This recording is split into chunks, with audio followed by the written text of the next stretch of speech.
Today I'm making a video of the capacitive battery charger that I built.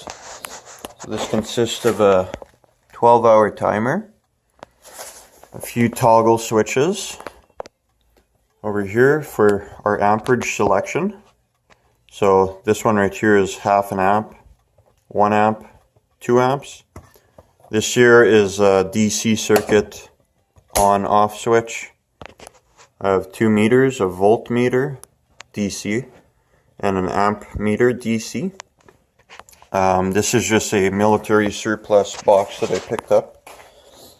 I'll open it up, see what's inside. They got 3 capacitors there. The one on the far left is a 15 microfarad, one in the middle is a 30, and the one to the far right is a 60 microfarad. Capacitors are current limiting devices. So essentially, when you're working with 120 volts AC incoming and a 12 volt DC battery that you're charging, it works out to 33 microfarads will give you 1 amp of DC charging. So 15 amps being half of 30, or 15 microfarads being half of 30 is half an amp there. Then I got mini breakers. So the one over here is a 5 amp breaker for the AC incoming power. This one here is a 4 amp DC.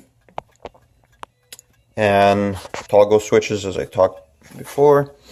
And then in the middle here, we have a bridge rectifier mounted on an aluminum heatsink. The rectifier will get pretty warm. So essentially the rectifier rectifies your AC, which is like a wave. If you were to look at an AC wave, it transforms it to a DC wave. So it just takes, say, top of the AC wave.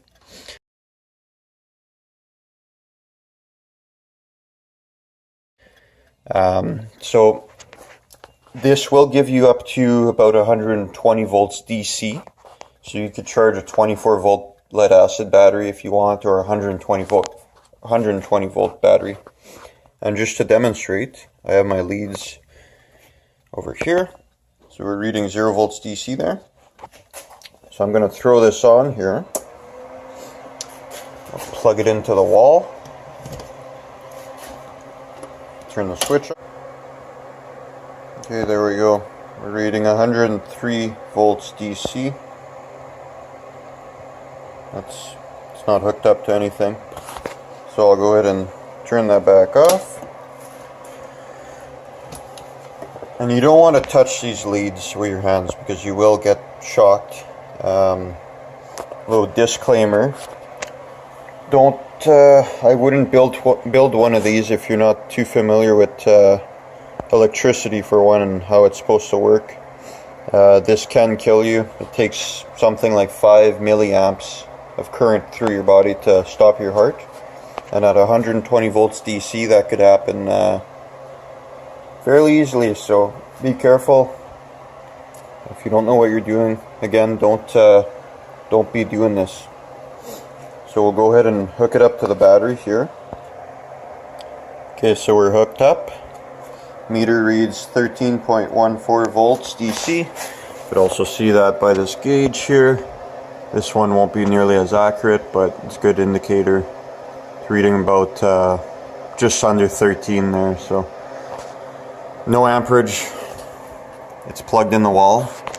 So I used a timer because you don't want to leave this unattended. If you do overcharge a lead acid battery, it will off-gas some hydrogen gas, which is highly explosive. And again, it's current limiting, so it'll bring it up to 120 volts if it wants. Like, if once a battery gets charged up, it's not going to want to take the charge as easily. So in order to drive that amperage through, it's going to have to bring up the voltage, and it will do so. So everything's off right now. We're at 13.13 volts. We'll go ahead and turn half an amp on. Turn the switch on, and you can see the voltage is going up there. So we're at half an amp, I'll go turn the 1 amp switch on. Now we're at 1.5 amps. Voltage going up. I'll throw the 2 amp switch on. We're at just over 3.5 amps. Charging at 14.8, almost 15. It's going up. My experience with this has been that it can go up to about 17 volts, which is pretty high. Like, at that point you're overcharging the battery. So we're gonna throw the 2 amp off. Whereas if the battery was right dead, it would probably maintain about 13 volts at 4 amps. But in this case my battery's fully charged, so it was going to bring up the voltage to charge it there. So we're at 1.5 amps, and it's charging, it's maintaining about 14.2 volts. And if we want to turn it off, it'll go back down to whatever it stabilizes at there.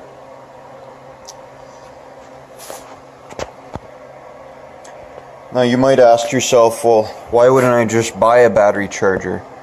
Well, the reason you build one of these is because you want a desulfator. This is a great desulfator for a battery.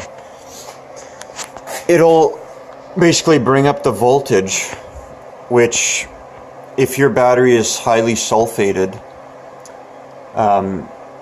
this will help desulfate it by pulsing whatever junk is on your lead plates. And I have brought back quite a few batteries back to life using this battery charger that I made, which the newer self-regulated battery chargers just won't be able to do.